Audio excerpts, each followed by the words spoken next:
bermanfaat buat kita semua. Kita lanjutkan untuk materi kita yaitu tentang perbandingan. Di sini kita lanjutkan tentang perbandingan berbalik nilai, yang mana dulu kita pernah belajar mengenai perbandingan senilai. Ada senilai dan ada berbalik nilai. Untuk lebih pahamnya kita baca dulu pengertian tentang perbandingan berbalik nilai. Apa itu perbandingan berbalik nilai?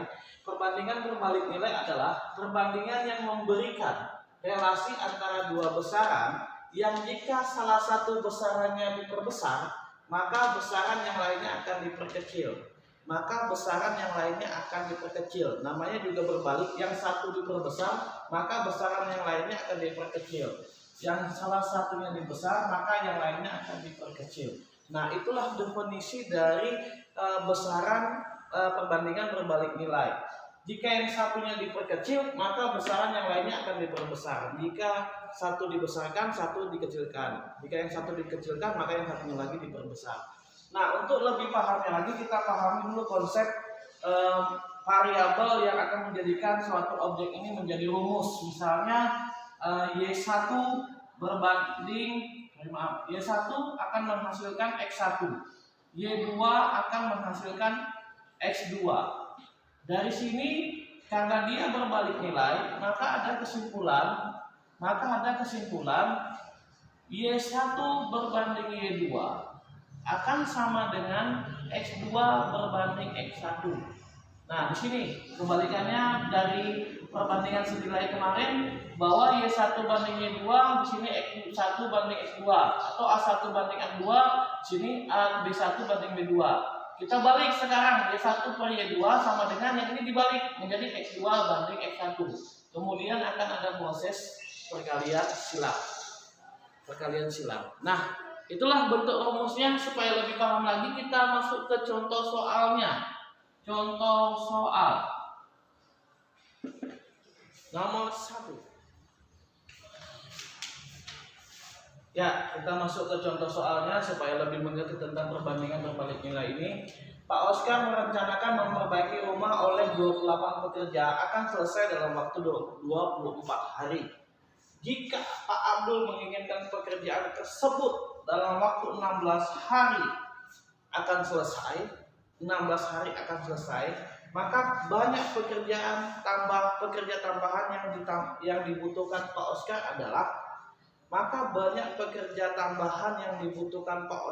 adalah nah, artinya jika dia menyelesaikan dalam waktu 24 hari hanya 28 pekerja. Kita buat seperti ini, 28 pekerja hanya 24 hari atau 24 hari.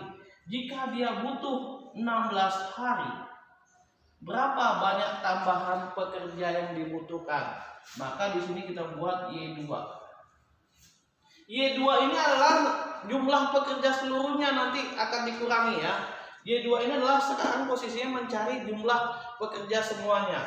Ya, mencari jumlah pekerja semuanya. Maka di sini akan timbul perbandingan 28 per Y2 sama dengan, karena ini dianggap berbalik nilai. Kenapa berbalik nilai? 28 pekerja 24 hari. Kalau 16 hari, maka pekerjanya akan semakin banyak. Harinya semakin sedikit, orangnya semakin banyak. Seperti ini. Jika salah satu besarannya diperbesar, maka besaran yang lain diperkecil. Nah, harinya semakin sedikit, orangnya semakin banyak, maka akan terjadi perbandingan terbalik atau berbalik nilai. Jika masih kita bisa kecilkan, kita kecilkan. Bagi 8, 2 banding 3, Y2 kali 2Y2 sama dengan 28 kali 3. 2Y2 sama dengan 84. Y2 sama dengan 84 bagi 2 sama dengan 42. Nah, 42 ini adalah jumlah seluruh pekerja. Nyatakan jika dia minta pekerjaan tambahan, maka di sini ada pekerja tambahan. Pekerja tambahan adalah sama dengan 42 dikurang 28. Maka adalah berapa tuh? 16. 14 pekerja. Nah, jadi Pak Oscar harus menambah 14 orang lagi supaya pekerjaan itu dapat diselesaikan selama 16 hari. Atau jumlah pekerja Pak Oscar adalah 42 pekerja. Nah, itulah contoh salah satu bentuk perbandingan berbalik nilai. Memang agak sedikit membingungkan, tapi kalau didengar terus video ini maka akan lebih paham. Coba kita masuk ke contoh yang lain. Ya, kita masuk ke contoh yang kedua. Pak Rojak mempunyai persediaan bahan makanan untuk 60 ekor ayam selama 24 hari. Jika Pak Rojak menjual 15 ekor ayamnya, bahan makanan tersebut akan habis titik-titik hari. Artinya tinggal bahan makanan itu akan habis berapa hari jika ayam yang tadi 60 dijual 15 ekor. Maka sebelum itu kita harus tahu dulu berapa sisa ayamnya. Sisa ayam ya. Sisa ayam yang tersedia. 60 dikurang 15 sama dengan 45 ekor. Nah, inilah yang akan menjadi proses mencari hari yang akan kita bahas di sini. Nah, di situ tetap kita melakukan perbandingan dulu. Kita kenal dulu objeknya, berarti 60 ekor itu akan dihabiskan selama 24 hari.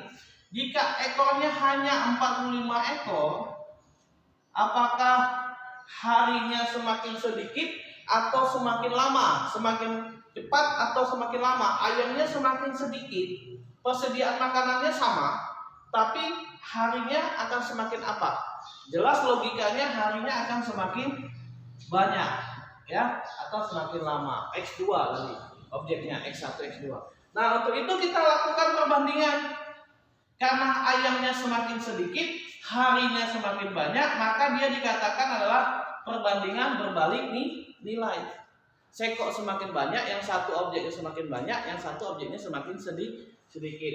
Kalau dia berbalik nilai, ya kita balik. Jadinya ini ke sini, X2 banding X1. Jika masih bisa dikecilkan, kita kecilkan. X2 ini tadi berapa ya? Sorry, 24. Bagi 15, 4, di sini 3. Maka 4X1 dari 4X2, ya benar, 4X1 sama dengan 3 dikali 24. 4X1 sama dengan 72. X1 sama dengan 72 dibagi 4. X1 sama dengan hari yang diharapkan tadi adalah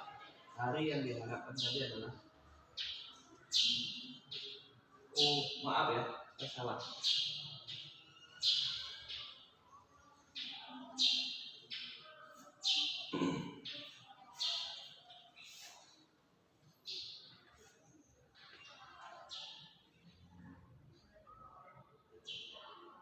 Saya salah. Karena kan berbalik nilai, jadi dia terbalik. Bang ya.